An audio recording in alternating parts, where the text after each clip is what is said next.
señores presidentes de los tribunales Corte constitucionales, querida directora de la escuela digo yo, estamos en la escuela siempre, de este magnífico centro que acoge tantas iniciativas valiosas de la política jurídica de este país y que nos ha acogido a nosotros, a los penalistas en general y de Castilla-La Mancha en particular.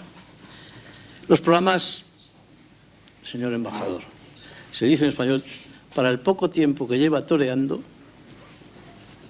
tiene muy buen cartel, como ha dicho el presidente. Los programas de las reuniones científicas, salvo los de la AIDP, varían constantemente. Hoy lo hemos visto. Y una de las cosas es que yo no soy moderador, porque no vamos a tener ocasión en este momento de hacer el debate, sino a posteriori, con todas las aportaciones de la mañana. Y tampoco soy presidente porque no me atrevería nunca a presidir a Laurent Fabius. Lo que tengo que hacer es presentarle. Tiene la ventaja de que es bien conocido, pero quizá hay algunos detalles que merezca la pena poner en valor. Es del año 1946, que no sé si saben ustedes que es un buen año de vinos, ¿no? Y Francia es nuestra más cualificada competencia en lo que a vinos se refiere. Desde ese año ha sido en todo el más joven. Esto es una enfermedad que se pasa con el tiempo, ¿no? Pero es así, y hoy puede ser también el más joven en muchas otras cosas. Quizá sobre todo en la preocupación y en el pensamiento por lo que Miguel Delmas Martí, pero también el Papa Francisco, llaman la casa común, ¿no? Desde el punto de vista profesional, más que en el político, es un producto típico del sistema meritocrático francés. Sciences Po, el Instituto de Ciencias Políticas, la Escuela Superior de Administración Pública. Esto se discute mucho en Francia, si esto es demasiado meritocrático y poco democrático. Yo quiero tranquilizar a los amigos franceses. Cuando no hay un sistema como el francés de meritocracia, que para mí lo estableció Napoleón, lo que hay es puro clasismo. Esto es terrible, no nos damos cuenta. Parece que lo dicen gentes de extrema izquierda, pero lo dicen, pero es verdad. Preparar 4 años las oposiciones a lo que sea es un privilegio de las clases acomodadas. En Francia hay que ser muy listo y da relativamente igual el origen social. Y esto es esa meritocracia que se puede democratizar y podrá mejorar el presidente Macron, como parece, pero no se deben de equivocar. Lo que tenemos nosotros es lo contrario. La condición social determina toda la formación, salvo quizá se libra algo más el espacio universitario, que es más revuelto, sobre todo en los tiempos actuales. Esa es su formación. Inmediatamente después de terminar en la ENA, accede a lo que es. El presidente Fabius es, diríamos nosotros en España, letrado del Consejo de Estado. Eso es su profesión. Aquí normalmente entre los grandes políticos siempre descubrimos letrados de las Cortes, o sea, del Parlamento, del Senado, de las Cortes Generales o de otras grandes instituciones del Estado, del Consejo de Estado. Eso es lo que es. Pasa que a partir de ese momento se convierte en un director de investigación en el Consejo de Estado, que me importa precisar porque los penalistas estamos más alejados. No entendemos muy bien este sistema francés. Y sobre todo los españoles modernos hemos nacido prácticamente con la Constitución y con el Tribunal Constitucional. Entonces no entendíamos por qué nuestros colegas franceses solamente hablaban de Estrasburgo. Y es que la gran contribución jurídica de Francia ha sido el Consejo de Estado, el sistema de control de la legalidad de la actuación de la Administración. Esto es, cuando nosotros hablamos del maestro Enterría, antes de que hubiera Constitución, pues el maestro Enterría es el que se envuelve en el manto de la doctrina del Consejo de Estado y lo mismo que los alemanes establecen la doctrina de control de la Administración, que funcionó incluso durante la dictadura, en la fase de los últimos periodos, ¿no? Esa es la gran obra francesa para la construcción jurídica contemporánea. Solo muy tarde, más tarde que nosotros, suscribieron, siendo ministro Robert Badinter, se incorporaron a la Convención Europea de Derechos Humanos. Y por eso tiene tanta importancia en Francia y en el debate de los doctorandos la Corte de Estrasburgo, porque les falta propiamente un tribunal constitucional, que es una creación reciente, que él preside ahora, en el momento del principio de madurez de su carrera, porque la carrera es larga, por fortuna, y tiene un paso previo muy relevante, porque fue jefe de gabinete de Mitterrand cuando no era presidente todavía. Bueno, eso marca la vida de una persona, estar jovencísimo cerca de una personalidad tan espectacular como la de Mitterrand, ¿no? Y después ha sido sucesivamente casi todo en lo que a gobierno se refiere, por supuesto, presidente del gobierno. Y ha sido ministro de casi todas las cosas. Empezó siendo ministro del presupuesto, que siempre es lo más delicado. Ha sido ministro de Economía y Finanzas. Ha sido ministro de algo que nos gusta mucho a los universitarios, que es ministro de Industria e Investigación, que nosotros siempre vamos dando vueltas en la organización de ese ministerio. Y ha sido presidente de la Asamblea Nacional en al menos 2 ocasiones que yo tengo. Y ha sido líder de la oposición, que es lo más difícil de ser. Cuando los socialistas no han estado en el poder, él ha dirigido a los socialistas en varias ocasiones y ha realizado actividades notables y con gran iniciativa. O sea, desde el punto de vista político es un hombre de Estado en sus 2 funciones fundamentales: dirigir el país y dirigir la oposición. Una oposición y un país y una formación política que es el socialismo francés, y que creo que esto, desde el punto de vista académico, tiene grandísimo interés. Su última responsabilidad yo creo que es la que ha determinado el Fabius de hoy. Ha sido ministro de Asuntos Exteriores. Los asuntos exteriores dan a los políticos una visión distinta de los que se ocupan de leer solo el periódico nacional. Y él, por ejemplo, creo que su mirada sobre África ha sido una mirada muy importante. Incluso le ha llevado a tomar decisiones que todavía hoy hay que seguir estudiando. Antes de ayer en la Academia de Ciencias Políticas y Morales escuchamos la conferencia de un antiguo jefe del ejército francés explicando los problemas, estrategias y las dificultades de las misiones en el exterior, particularmente en el centro de África, en donde Francia siempre se encuentra con mucho interés, pero también con mucha soledad. Aunque en este punto quiero decir que hay un buen acompañamiento de las fuerzas armadas españolas en el centro de África. Y asomarse al exterior es asomarse a la miseria.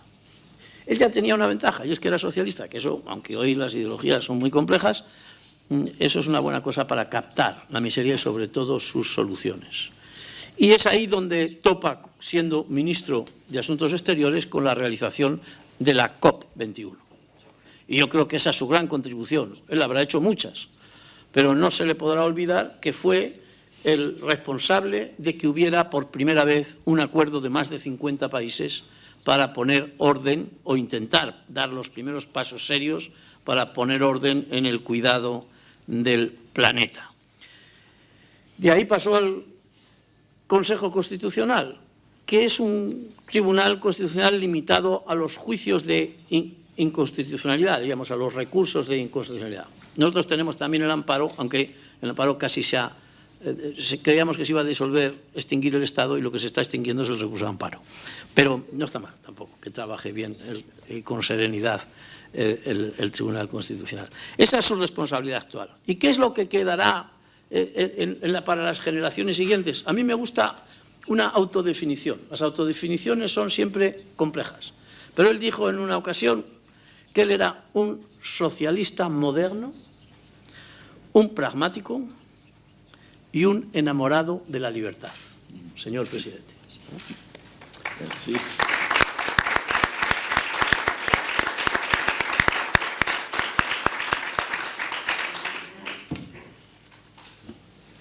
Cher ami, merci infiniment de ce que vous venez de dire. Il est très agréable d'entendre dire du bien de soi. D'habitude, c'est quand on est mort. Et là, j'ai pris un peu d'avance, grâce à vous. Je voudrais commencer par des remerciements à la directrice de ce centre qui nous accueille, à vous-même, à mon cher ami et collègue, président du tribunal constitutionnel. Nous nous voyons régulièrement, nous nous entendons bien, nous nous aimons beaucoup. Et puis à vous toutes et à vous tous, à l'ambassadeur de France qui m'a très gentiment accompagné. Je suis heureux d'être ici. Et je voudrais commencer par deux félicitations. D'abord, à l'Espagne, d'avoir eu le courage d'accueillir la COP25 au débeauté, comme on dit. Moi-même, j'ai présidé la COP21 et j'ai mis 3 ans à la préparer. Et donc, quand je vois ce que parvient à faire l'Espagne en un mois, en liaison, il est vrai, avec le Chili et avec d'autres, je suis extrêmement admiratif et reconnaissant. Parce que je suis un de ceux qui pensent que les COP, conférences des partis, qui sont critiquées parfois, sont un instrument très utile, notamment parce qu'elles incarnent dans le domaine de l'environnement le multilatéralisme, qui est essentiel. Et puis je voudrais vous féliciter, les organisateurs de ce séminaire, parce que je trouve que la façon dont vous abordez les questions d'environnement et le droit, c'est une façon originale. Il n'y a pas d'un côté le droit pénal, de l'autre les autres droits, et tout cela greffé sur l'environnement, mais il y a une volonté d'aborder les choses d'une manière globale et nouvelle qui me plaît. Donc, bravo, double bravo. Vous avez rappelé les étapes de ma vie. J'ai eu énormément de chance, puisque j'ai cette chance d'avoir dirigé à la fois le pouvoir exécutif, le pouvoir législatif, et aujourd'hui de présider le Conseil constitutionnel français, ce qui me donne une certaine expérience des choses. Et cette expérience, compte tenu des événements de la vie, j'ai voulu la mettre au service de l'environnement. J'ai eu l'honneur de préparer puis de présider l'accord de Paris, qui est jusqu'aujourd'hui le premier accord mondial en matière climatique. Et quand j'ai cessé d'être ministre des Affaires étrangères pour devenir président du Conseil constitutionnel, un certain nombre de juristes et d'amis sont venus me voir en me disant bon, vous avez quand même l'expérience de l'environnement, vous n'avez pas trop mal réussi. Nous travaillons depuis longtemps sur le projet d'un pacte mondial pour l'environnement. Nous avons fait des textes, mais nous avons du mal à déboucher politiquement, parce que si on veut faire un traité international, évidemment, il y a un moment où tout ça doit passer au plan politique. Est-ce que vous pourriez nous aider? J'ai dit oui, et avec toute une série d'amis juristes internationaux, nous avons avancé, et c'est de ça que je voudrais vous parler ce matin.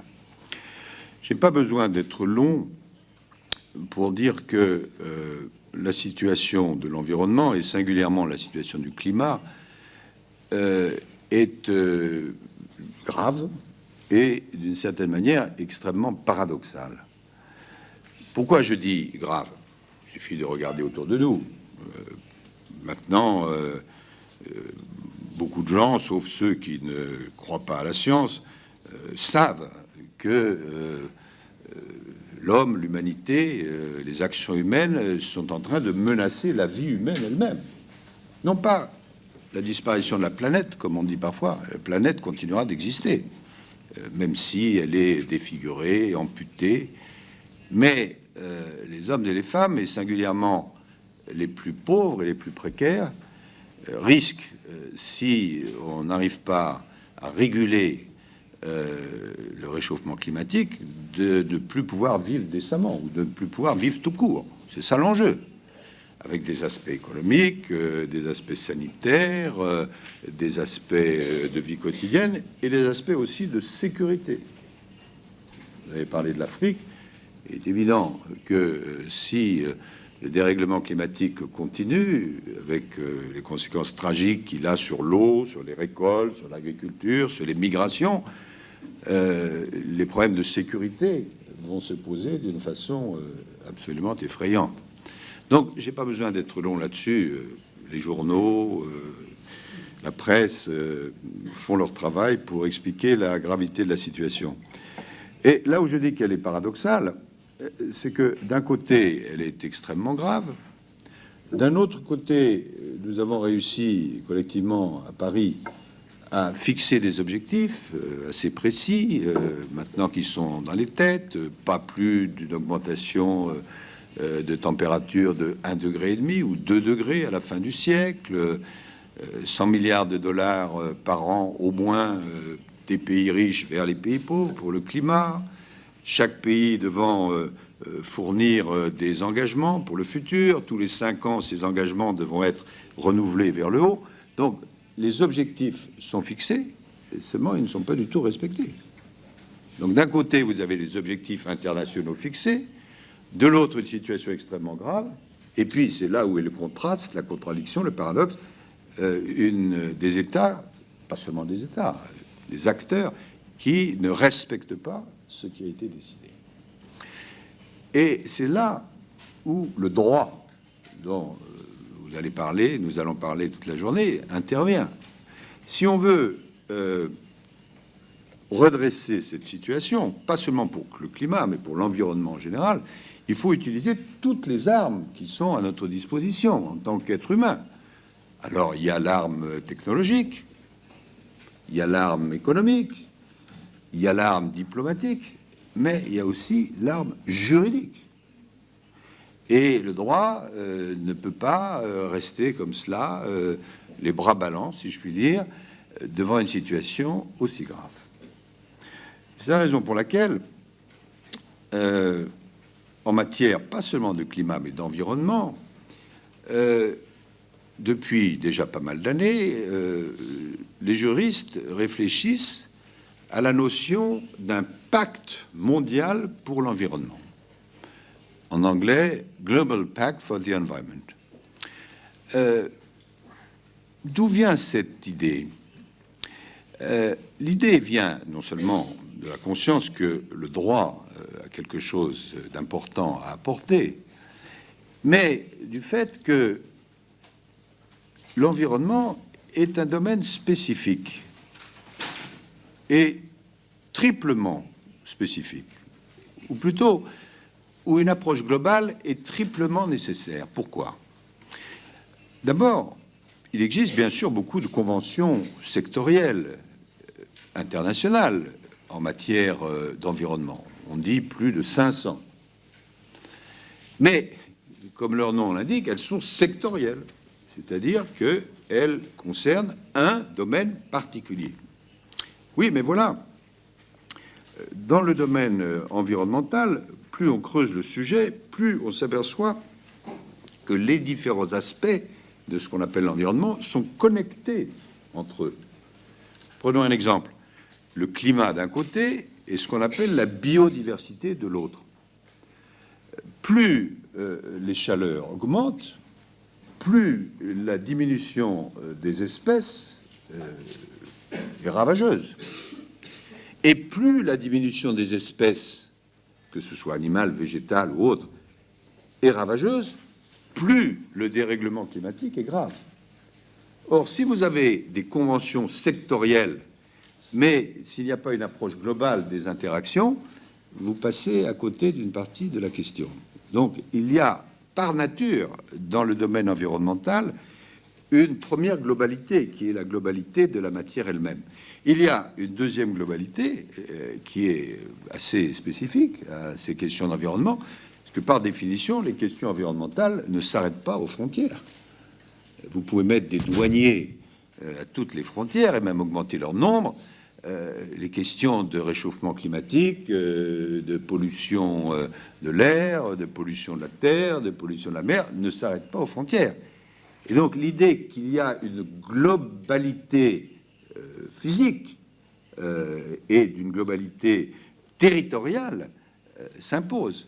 Et puis, vous avez aussi une autre globalité, vous l'avez cité dans vos propos, qui est que ces phénomènes environnementaux ne concernent pas seulement l'humanité à un moment donné du temps, mais les générations. Et ça, c'est aussi un phénomène que le droit doit appréhender.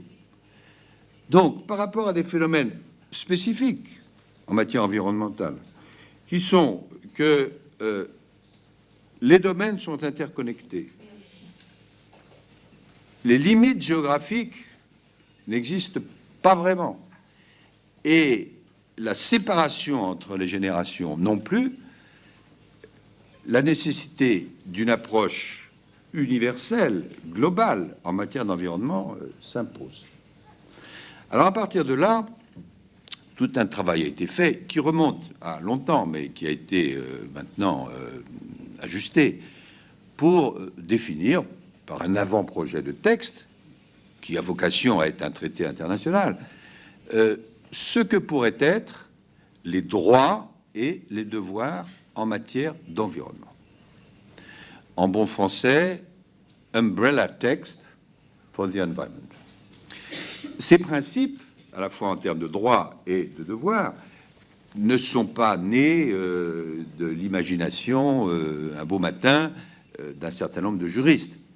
Déjà, dans toute une série de déclarations internationales ou de conventions, ces principes, droits et devoirs, existent, qui doivent s'appliquer aux individus, aux entreprises et aux États. Mais pour le moment, il n'y a pas eu de texte englobant qui ait une valeur internationale. Et l'idée et le projet est de mettre noir sur blanc ces droits et ces devoirs. Ce qui présenterait un intérêt extrêmement grand, à la fois pour la cause de l'environnement et pour le respect de l'environnement, et aussi pour ces parties prenantes que sont les individus, les entreprises ou les États. Les individus, pourquoi ? Parce que aujourd'hui, les individus ne savent pas exactement, dans les différents pays, quels sont leurs droits et leurs devoirs en matière d'environnement. Et s'ils veulent porter tel ou tel différend devant une juridiction, les choses sont assez incertaines. Nous-mêmes, dans nos pratiques, je m'adresse à mon ami, le président du tribunal constitutionnel espagnol, nous pouvons avoir à juger de tel ou tel aspect. Il n'y a pas d'ailleurs que la juridiction constitutionnelle, il y a les juridictions administratives, les juridictions pénales, les juridictions civiles.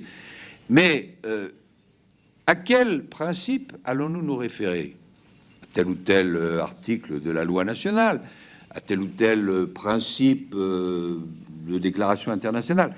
Mais il n'y a pas un corps de doctrine précis sur lequel nous pouvons nous appuyer. Et évidemment, si ce corps de doctrine existait, tout en respectant les spécificités nationales, ça permettrait aux individus de mieux connaître où ils en sont, si je puis dire. Même chose pour les entreprises. Quand on discute avec les responsables d'entreprise, un élément très important, c'est la stabilité de l'horizon juridique et la prévisibilité de l'horizon juridique pour éviter les phénomènes de dumping, les concurrences sauvages, etc. Et dès lors qu'il existerait un corpus de droits et de devoirs qui vaudrait pour l'ensemble des pays, la juste concurrence trouverait ses droits et la prévisibilité aussi. Alors qu'aujourd'hui, comme on le constate très souvent, c'est la loi de la jungle.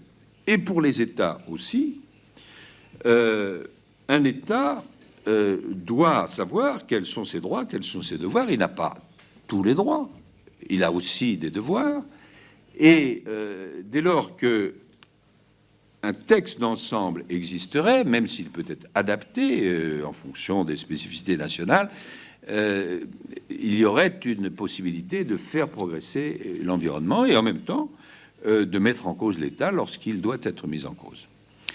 Concrètement, ça veut dire quoi? Concrètement, ça veut dire que nous avons mis au point, à partir de toute une série de conventions existantes, un avant-projet qui n'est qu'un avant-projet de ce que pourrait être ce pacte mondial pour l'environnement, qui contiendrait à la fois des principes déjà existants, qui seraient rédigés aussi clairement que possible, et quelques principes nouveaux, pas nouveaux pour les spécialistes, mais nouveaux pour les non-spécialistes, qui permettraient ainsi de faire un travail un peu analogue à celui qui avait été fait en 1966 à l'ONU en matière de droits civiques, politiques, économiques et sociaux, mais pour une nouvelle catégorie de droits qui est le droit de l'environnement. Il est quand même singulier qu'alors que ces questions d'environnement sont devenues maintenant tout à fait décisives, il n'existe pas l'équivalent de ce qui existe en matière économique ou en matière sociale. Et donc c'est cette lacune que nous voudrions combler. Je cite les têtes de chapitre.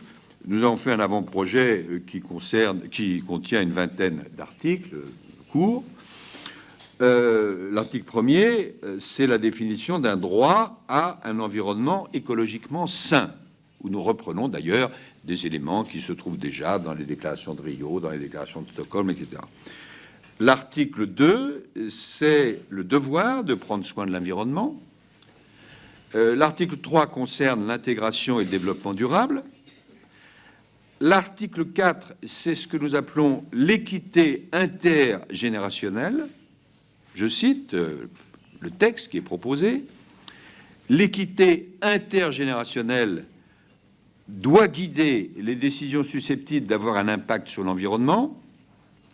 Les générations présentes doivent veiller à ce que leurs décisions et actions ne compromettent pas la capacité des générations futures à satisfaire leurs propres besoins.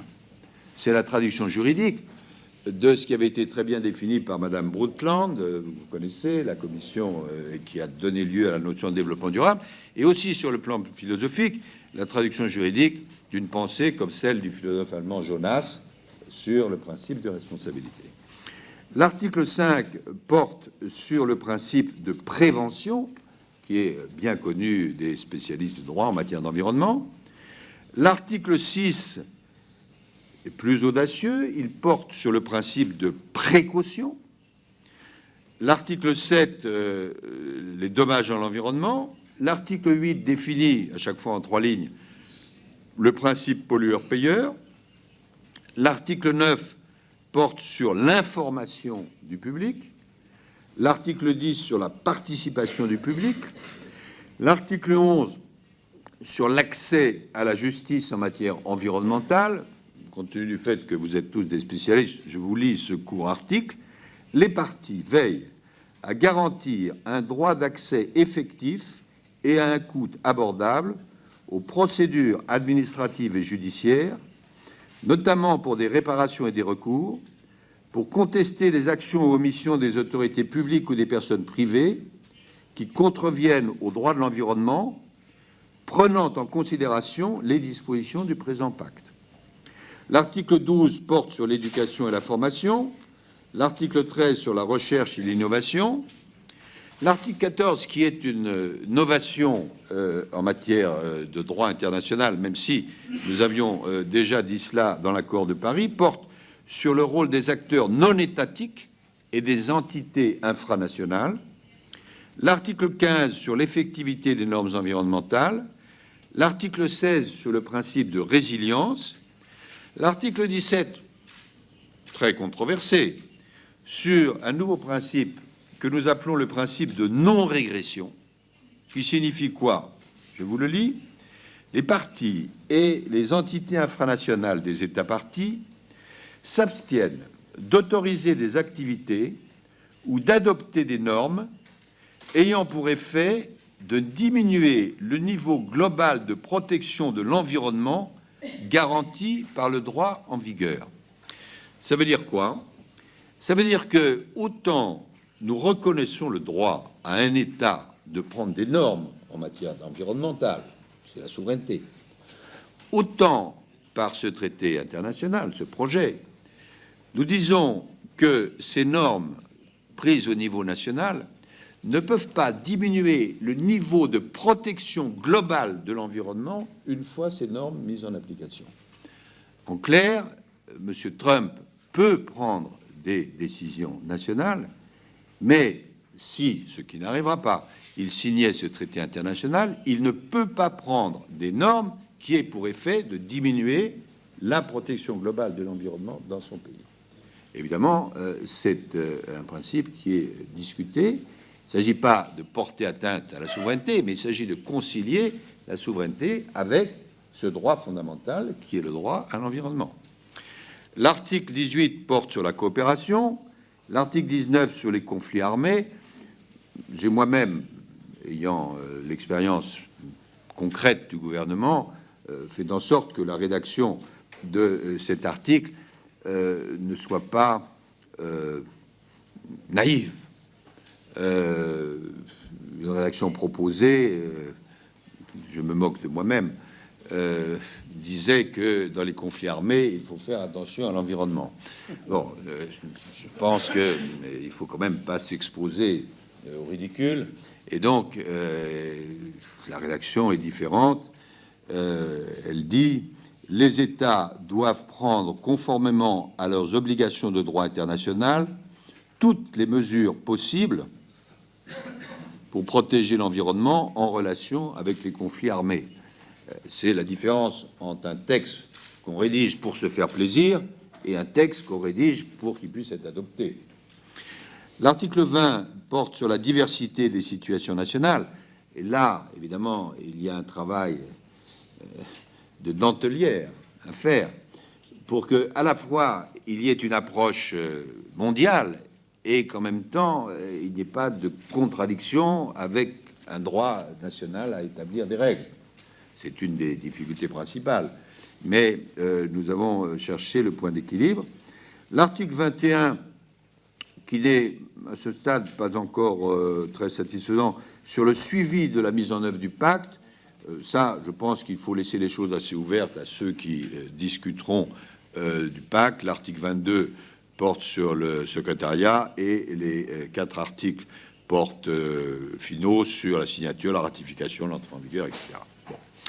Attention, nous avons estimé, avec des dizaines de juristes du monde entier, que si nous ne voulions pas que le projet de pacte mondial pour l'environnement soit uniquement abstrait, il fallait quand même donner une substance et proposer ce qui pourrait être un avant-projet. Mais, dans notre esprit, il ne s'agit absolument pas d'un texte à prendre ou à laisser. À chaque mot, évidemment, il y a des discussions possibles et nécessaires. Et c'est un point, j'y reviendrai dans un instant pour conclure, qui peut-être n'a pas été totalement compris par la communauté internationale à laquelle nous avons soumis cet avant-projet. Alors, qu'est-ce qui s'est passé? Bon, une fois que nous avons mis au point ce texte, nous l'avons présenté à toute une série d'autorités, et notamment au président de la République française, qui a bien voulu l'endosser, mais aussi à d'autres personnalités, le secrétaire général des Nations Unies et beaucoup de dirigeants de beaucoup de pays que nous connaissions. Et l'affaire est venue devant les Nations Unies, devant l'Assemblée générale des Nations Unies, pour une discussion nécessaire de procédure, c'est-à-dire est-ce que, oui ou non, l'Assemblée générale des Nations Unies acceptait d'enclencher la réflexion sur ce sujet. Ça se passait en 2018, c'est-à-dire l'année dernière. L'Assemblée générale des Nations Unies a accepté d'enclencher la procédure, pas davantage, par 143 voix contre 5. Je ne veux pas être négatif sur les 5 en cause, mais en les citant, on comprend, donc eux ont voté contre, on comprend mieux les raisons d'être pour. Je dis ça avec humour. Les 5 qui se sont prononcés contre sont les États-Unis d'Amérique, la Russie, la Syrie, la Turquie et les Philippines. Les autres ont voté pour, à l'exception de quelques-uns qui se sont abstenus. Donc, les choses commençaient bien, mais uniquement, soyons honnêtes, pour la procédure. Ensuite, le débat est venu devant l'Assemblée des Nations Unies qui s'occupe de cela, qui s'appelle l'UNEP, à Nairobi, puisqu'il y a un travail à Nairobi et un travail à New York, à l'Assemblée générale. Et là, les choses se sont compliquées, parce que c'était tout à fait légitime, on est entré dans le fond de la discussion, et toute une série d'objections ont été faites. Les unes, à mon avis, personnel, légitimes, les autres, non. Mais ça a été très difficile. Les spécialistes nous ont dit, oui, mais attention, il existe des conventions sectorielles internationales. Si vous créez un texte ombrelle, est-ce que ce texte ombrelle ne va pas diminuer la portée des conventions nationales et, au fond, être contre-productif? À quoi nous avons répondu, non, il existe une règle que les juristes connaissent, qui s'appelle Specialia derogant generalibus, et lorsqu'il y a des conventions spéciales plus favorables que le texte général, ce sont ces conventions qui s'appliqueront. Et si ça ne vous paraît pas suffisant, nous proposons d'ajouter un article dans cet avant-projet pour dire expressément que s'il y a des conventions plus favorables dans leur rédaction à l'environnement que ce qui est proposé dans ce texte ombrelle, ce sont ces dispositions plus favorables qui s'appliqueront. Mais cela a continué d'être soutenu par un certain nombre de pays. D'autres ont dit, oui, mais c'est très bien votre affaire, mais vous définissez un certain nombre de grands principes qui jusqu'à présent n'ont pas été trop définis. Et est-ce que, en les définissant, vous n'allez pas réduire la portée par rapport à une vision extensive? Alors là, évidemment, on entre dans la rédaction proprement dite. Nous avons été assez prudents et en général, nous avons repris des grands classiques, Rio, Stockholm et d'autres. Mais c'est vrai qu'il y a toute une discussion à avoir sur la rédaction elle-même. D'autres nous ont dit, oui, mais attention, vous ne prenez pas en considération des droits qui aujourd'hui nous paraissent devoir être pris en considération, notamment dans les pays pauvres, le droit à l'eau, le droit à ceci, le droit à cela. Et effectivement, le texte est ouvert, et donc il est tout à fait possible, souhaitable, qu'il soit amendé. Mais un mot sur ce qui s'est passé ensuite. Il y a eu plusieurs réunions à Nairobi, et la réunion conclusive, qui a été reprise par une nouvelle résolution de l'Assemblée générale des Nations unies, a dit, bon, écoutez, c'est intéressant, il faut sûrement renforcer la protection internationale, mais cette idée de projet de pacte mondial n'est qu'une idée parmi d'autres. Il y en a d'autres. Et d'autre part, je suis honnête, je ne dis pas quel est mon souhait, mais je dis ce qui est ressorti des travaux. Nous ne sommes pas sûrs, et même nous avons des réticences par rapport à la notion d'un traité international, et nous demandons que soit étudiée plutôt une déclaration qui doit être étudiée en 2021 pour être ensuite adoptée en 2022. Pour ma part, je ne partage pas cette position. Des déclarations, il y en a déjà beaucoup. Nous pouvons nous en inspirer. Il nous arrive, dans nos décisions constitutionnelles ou autres, de nous référer à tel ou tel passage d'une déclaration. Mais par définition, une déclaration n'a pas la même valeur que des éléments de droit positif. Le fond du problème est quoi? Si on est honnête, et il faut être honnête, c'est qu'un certain nombre d'États sont réticents sur deux idées principales. La première idée, c'est de mettre noir sur blanc quels sont les droits et les devoirs en matière d'environnement. Et la deuxième idée, c'est je dirige un gouvernement, je risque que ce gouvernement, enfin l'État, soit mis en cause pour ne pas avoir respecté tel ou tel élément. Et bon, le droit n'est pas simplement dans l'Empire céleste, il y a une traduction. Et le travail de ces États réticents, qui au départ étaient donc 5, a été si précis et si efficace que, il faut là aussi être honnête, le mandat qu'a reçu le secrétariat qui s'occupe de tout cela, de la part de l'Assemblée générale des Nations unies, c'est de préparer plutôt une déclaration. Voilà où nous en sommes. Alors, nous avons commis peut-être 2 erreurs dans ce processus. La première erreur, c'est, mais je m'en suis expliqué, de proposer un avant-projet, mais sans souligner suffisamment qu'il était totalement ouvert. Je pense qu'il aurait été difficile d'avoir une discussion utile sans avant-projet. Bon. Mais peut-être un certain nombre de nos amis responsables des différents États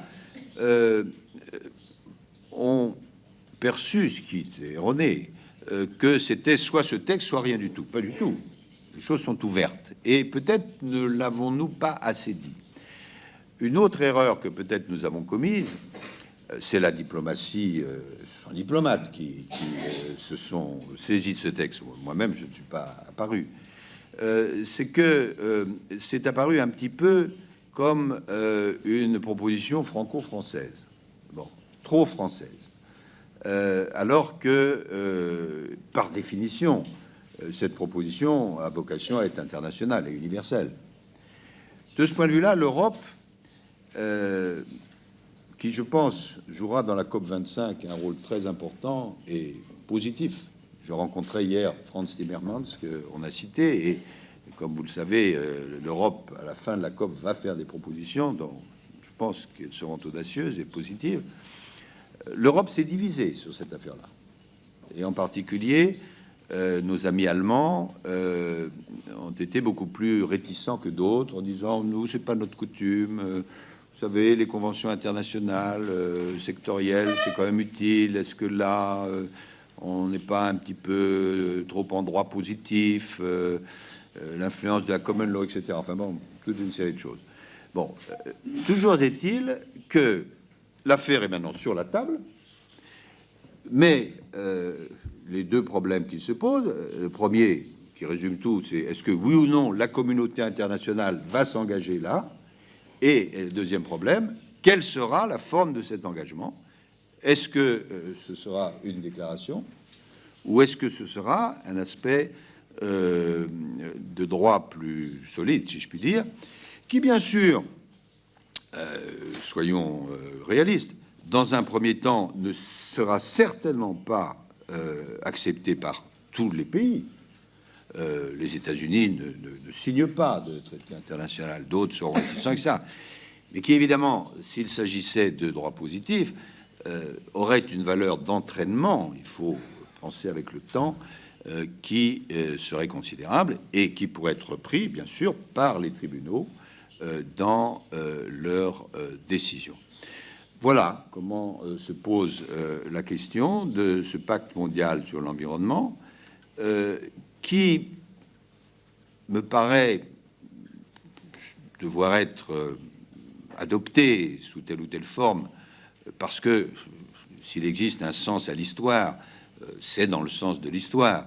Et je n'imaginerais pas qu'il n'y ait pas une progression des droits en matière d'environnement, comme il y a eu à d'autres époques une progression des droits en matière civile, en matière politique, même si tout ça reste très imparfait.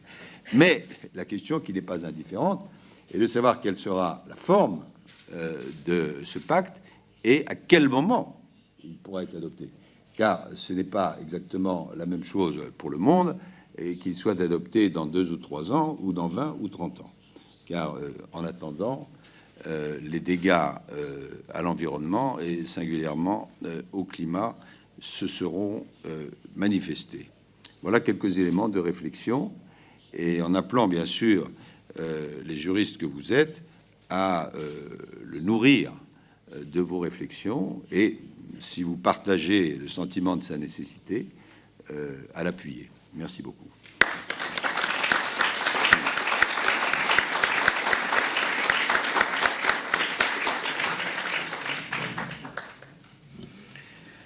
Muchas gracias, señor presidente. Nosotros estamos contra los privilegios, pero nos gustan algunos. Y desde luego ha sido un privilegio contar con usted para inaugurar esta reflexión, que además yo creo que va a resultar muy fructífera, porque nosotros estábamos un poco contaminados por la brillante idea directa del convenio del ecocidio. Pero claro, es que el presidente de la COP21 nos metió el demonio en el cuerpo, y con el liderazgo de Miguel Delmas Martí y de una persona que viene hoy aquí discretamente, pero que es profesor de París y ambientalista, que es el Laurent Negret, prepararon un gran equipo de trabajo que hizo los libros en las diversas versiones que hemos conocido. Y quiero aprovechar, con permiso del presidente, para agradecer a su jefe de gabinete que nos haya ayudado a cumplir aquello del principio: la tierra para el que la trabaja, el privilegio de tenerle a usted para el que la trabaja. Y hemos tenido una gran ayuda con el profesor y colega Negret para que nosotros mismos, yo creo que esto excede sin duda lo que hemos oído, esta anatomía forense del proceso de elaboración de lo que esperemos sea una convención, un tratado en el futuro, a nosotros mismos. Esto debería de ser un llamado a todos los diversos profesores de todas las universidades españolas que hay aquí, y también para el propio centro y para su historia futura. Aquí hay una tarea que excede a cualquier gobierno concreto. Quizá debamos trazar una estrategia que parta de lo que ha dejado bien claro expuesto el presidente. Y no sé si alguien desea usar la palabra para decir alguna cosa. Si no, yo creo que tendremos muy en cuenta su visión, su aportación y su experiencia para orientar toda nuestra trabajo, que al fin y al cabo los responsables son esos dos de allí, que son Adán Nieto y Jacobo Dopico. Pues muchísimas gracias. Merci a vous. Merci a vous. Merci beaucoup. Merci beaucoup. Merci de votre accueil si chaleureux. Merci.